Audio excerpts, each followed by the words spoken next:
বাকি জেনার ইসলাম সম্পর্কে কোনো ধারণাই নাই, এরকম মানুষগুলো ওই কথা নিয়ে এসকাল শুরু করে দেয়।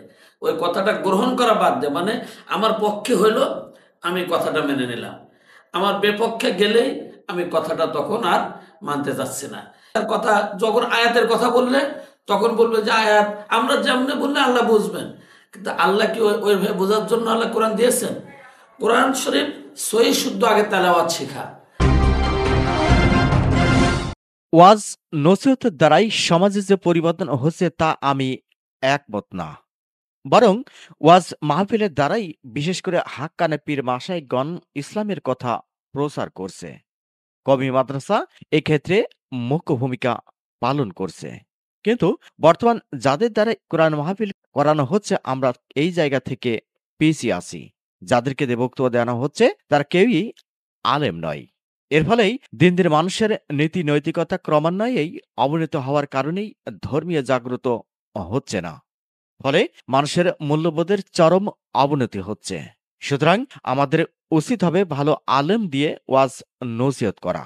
শনিবার দুপুরে নিজ কর্মময় প্রাণপ্রিয় প্রতিষ্ঠানে বসে এভাবেই আরকে নিউজের দেওয়া এক প্রশ্নের উত্তরে উপরোক্ত কথাগুলো তুলে ধরেন কুষ্টিয়া মিরপুর উপজেলার তাঁতিবন্ধ বাইতুস সালাম হাফিজিয়া মাদ্রাসা এতিমখানা ও লীলা বোর্ডিং এর মহাতামিম শাকিরুল ইসলাম।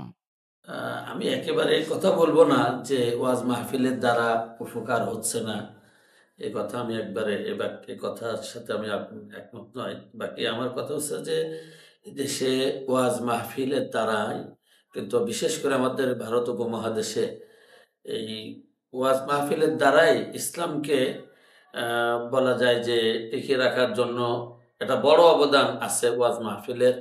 আমাদের দেশের হক্কানি পীর মাশায়েখ এবং আমাদের দেশের সব থেকে বড় অবদান যেটা, আমাদের দেশে যে কওমি মাদ্রাসাগুলো আছে, এই কওমি মাদ্রাসার সব থেকে বড় অবদান এই ইসলামকে টিকে রাখার জন্য বড় খেদমত করে যাচ্ছেন কওমি মাদ্রাসাগুলা।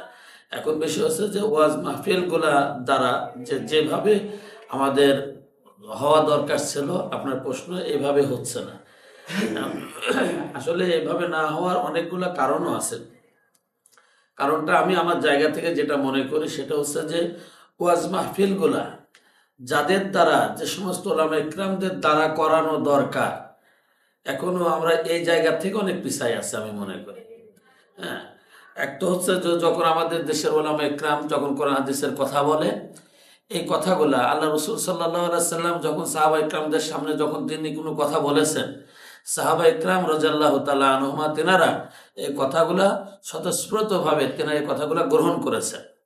বাকি আমাদের দেশে যখন ওলামা ইকরাম নবীজির ওই হাদিস বলতেছেন, কোরআনের আয়াত থেকে যখন কথা বলতেছেন, তখন দেখা যায় এই কথা নিয়ে একজন চার দোকানদার, বা আমি চার ব্যবসা করে ভাইকে আমি খাটো করার জন্য বলতেছি না, বাকি জেনার ইসলাম সম্পর্কে কোনো ধারণাই নাই, এরকম মানুষগুলো ওই কথা নিয়ে এসকাল শুরু করে দেয়। ওই কথাটা গ্রহণ করা বাদ দেয়, মানে আমার পক্ষে হইলো আমি কথাটা মেনে নিলাম, আমার বিপক্ষে গেলেই আমি কথাটা তখন আর মানতে চাচ্ছি না। এইটা একটা কারণ।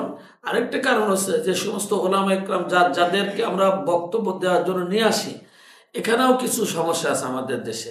নিজ প্রতিষ্ঠানে বসে মহাতামিম বাস্তব চিত্র তুলে ধরতে গিয়ে আরো বলেন, দেখেন আমাদের দেশে যেমন একজন ডাক্তার, সে রোগের চিকিৎসা দেয়, কিন্তু কেউ যদি ডাক্তার না হয়ে কেউ যদি রোগের চিকিৎসা দিতে যায়, তাহলে তার ব্যাপারে কিন্তু আইনগত ব্যবস্থা নেওয়া হয়, যে ভুয়া ডাক্তার হিসেবে তার শাস্তির ব্যবস্থা আছে। কিন্তু আমাদের দেশে যে আলেম না, সেও কোরআন হাদিস নিয়ে কথা বলতেছে, আবার যে আলেম না একজন আলেম কথা বলতেছে, এই কথা নিয়ে সে আবার কি বিরূপ মন্তব্য করতেছে। যেমন আপনি দেখেন আমাদের দেশে আসলে আমরা ছোট মানুষ, কথাগুলো বললে একটু বেশি বড় হয়ে যায়, কিন্তু তাদের কাছ থেকে এই কথাগুলো আমরা আশা করিনি।